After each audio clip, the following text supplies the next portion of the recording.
In a world where everything seems to change, there's one thing that over the years has proved to be surprisingly constant. In the last 200 years, as levels of literacy go up, as levels of basic education go up, so levels of poverty have been going down. So why am I making a video on what's wrong with education?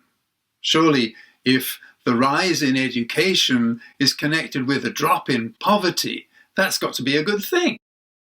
Well, firstly, we need to notice that correlation is not the same as causation. We don't know if people are becoming less poor because they're more educated, or perhaps whether they are becoming more educated because they have more money and they can spend it on a better education. Or maybe education and poverty are both influenced by something else.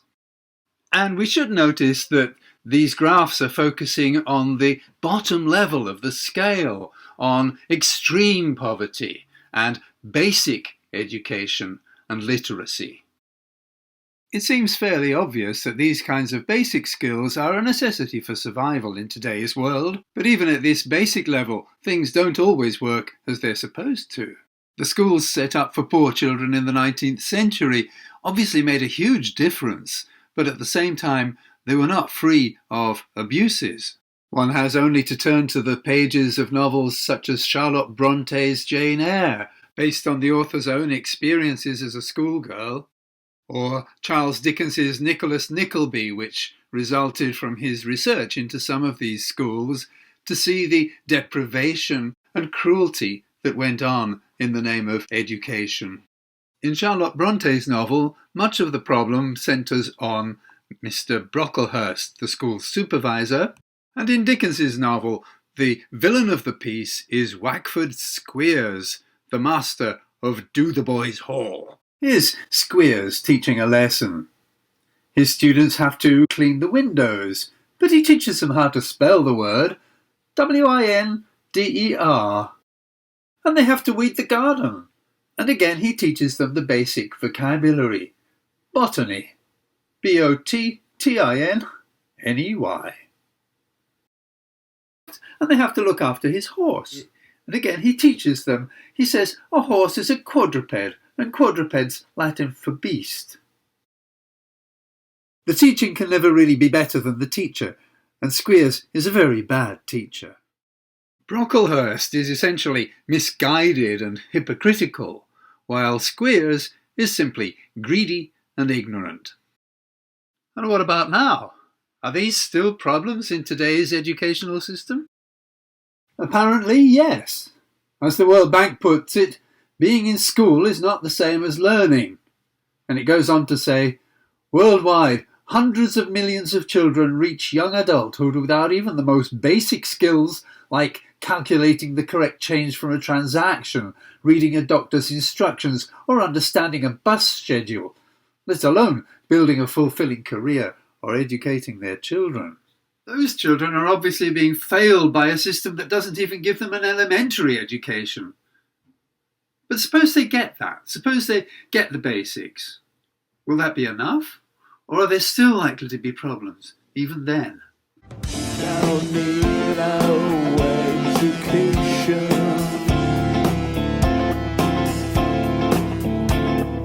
We don't need no thought control.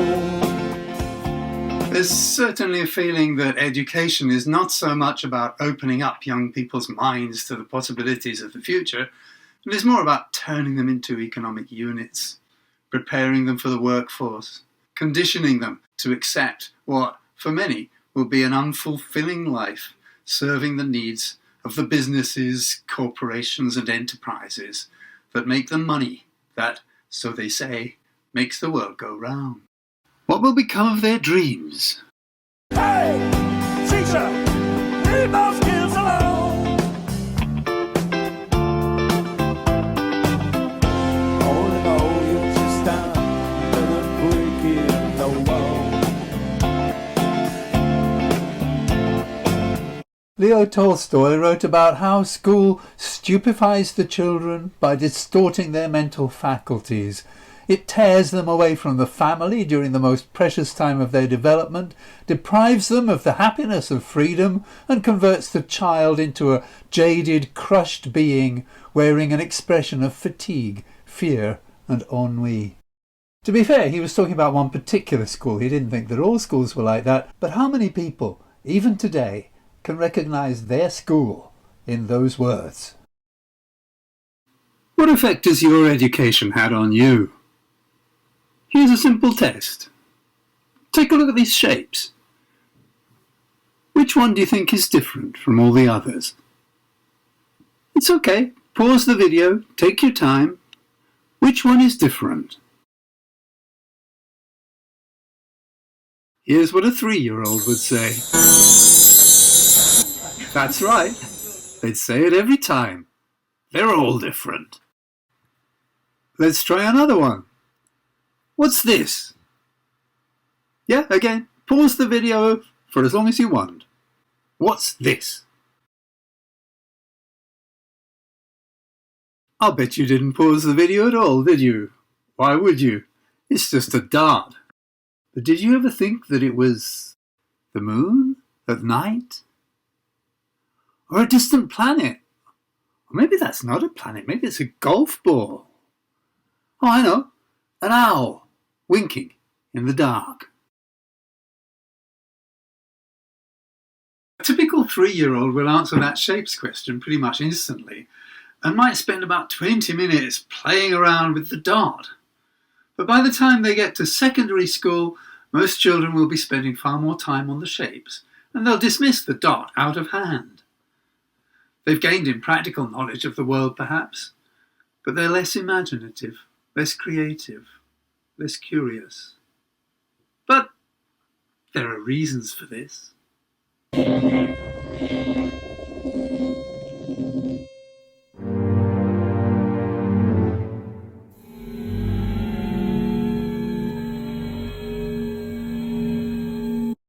The main reason governments pour money into education is not because they care about the richness of your inner life. It's because they want a steady supply of new entries into the workforce. But does it have to be at the cost of people's dreams, people's spirit? Can't we have both? There's quite a lot of evidence suggesting that we can and should be able to have both. If you learn to read at school, then you've got a practical skill. But if you learn to love reading, you have something even more valuable, not just to you, but to society as a whole. A team of researchers at Liverpool University found that people who read for pleasure are more confident, less isolated, better able to concentrate and develop new ways of understanding, more self-aware, and so on. All of this is a benefit not just for the individual, but for the society and, ultimately, for the employer.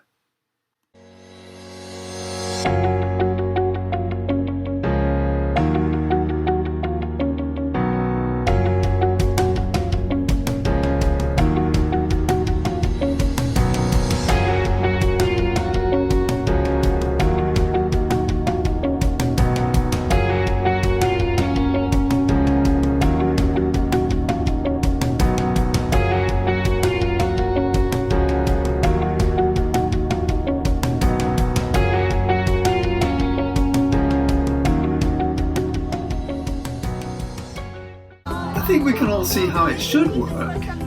The classroom should be an interactive environment, a place of wonderment, a place where students can develop their ability to think and reason, a place of empowerment. Are you ready?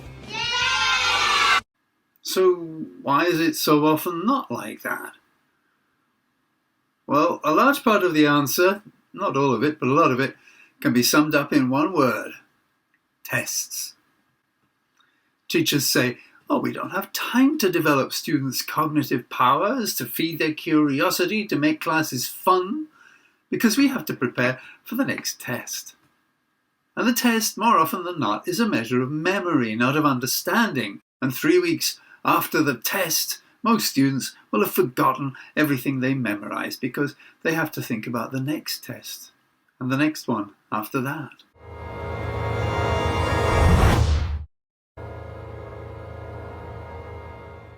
Quite a few voices have been raised in opposition to this domination of education by testing. You can Google up quite a few of them. And here are a couple of books on the subject by Daniel Koretz and Todd Rose, both of the Harvard Graduate School of Education. Part of the problem is the validity and reliability of the tests themselves. Are they really a fair measure of students' ability? Do they really help society to select the very best students and secure their advancement? Or do they just focus on measuring things that can easily be measured, like knowledge and memory, leaving less tangible but equally important qualities to one side? But the emphasis on testing gives rise to an even thornier problem. Historically, the concept of standardized tests in modern education can be traced back to a 19th century American educationist and politician by the name of Horace Mann. Ironically, he devised standardized testing ostensibly as a way of eliminating inbuilt privilege in the form of social class, wealth, or ethnicity. Things didn't quite work out like that. His system failed then for more or less the same reasons it fails now. The socially and economically advantaged students performed significantly better than the students from disadvantaged backgrounds. And far from eliminating inbuilt privilege, standardized testing reinforced it. And that takes us right back to the beginning of this presentation. Do higher levels of education drive poverty down, or are educational levels being driven up by an increase in wealth, which enables people to invest more in their education? Well, obviously it's a bit of both, but students who can afford, or whose families can afford to pay for extra tuition, to set aside a room for study, to buy books, computers, other learning tools, they're always going to have an advantage. Of course, there'll be some students who, however disadvantaged, will succeed, but if you take two students with a similar ability level and one has every opportunity while the other one doesn't, it's fairly clear that on average the one who has the advantages is going to be the one who comes out ahead. It's all very well to claim that colleges and universities are still the best, most direct path to a good career that pays well, and such claims can be backed up with statistics which prove it. The typical college graduate will earn roughly $900,000 more than the typical high school graduate over their working life, for example, as Doug Weber asserts. Well, he does acknowledge that not everyone receives the average payout, and he cites such variables as college major, the school you attended, your own abilities, dumb luck, and many other factors. But from my way of looking at it, he's leaving the elephant in the room.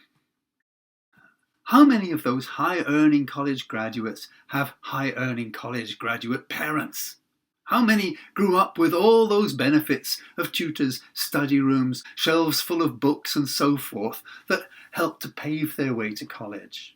So even if education succeeds in the sense that it does actually teach the students, even if it succeeds in nurturing their imagination and creativity and feeding their natural curiosity, it may still fail in the sense that, as Jean-Claude Croiset et al. Put it in their paper on education and social class, it creates the conditions for the construction, reproduction, and legitimation of the stratification of society. Or, in other words, education fails when most of the advantages of education go to those who are already in the most privileged positions, and where you're going in life is determined to a large extent by where you came from. If these problems could be solved, if students could learn the skills they need in a positive and productive environment, regardless of their origins or social class, education might get a better press, might be in a better position to face the challenges of the future. The world is changing very rapidly. In the past, teachers could assume that the world their students were growing up into would be reasonably similar to the world they themselves grew up in. But if there's one thing we can be sure of as teachers today, it is that the world our students are growing up into will be very, very different. Knowing how to teach students to cope in a world that has not yet arrived may seem like an impossible task, but we need at least to try. If we've moved from the age of mass communication into the information age, then we need to teach students the research skills that will enable them to process and make use of the information available. Education should never be indoctrination. We should not be telling students what to believe, whether from a religious or political or philosophical point of view. We should be providing them with tools that will enable them to evaluate issues based on their merits and available evidence. The spread of fake news, the presumption of people who really know nothing about a subject that they know more than the experts, the replacement of thought processes and rational argument by mindless memes, these are all symptomatic of a deep-rooted failure that could spell the end of humanity. Am I being melodramatic here? I wish I was. But if the information age is all set, as it appears to be, to morph into the age of artificial intelligence, let's make sure that human intelligence is as finely honed as possible in order for future generations to meet the challenge.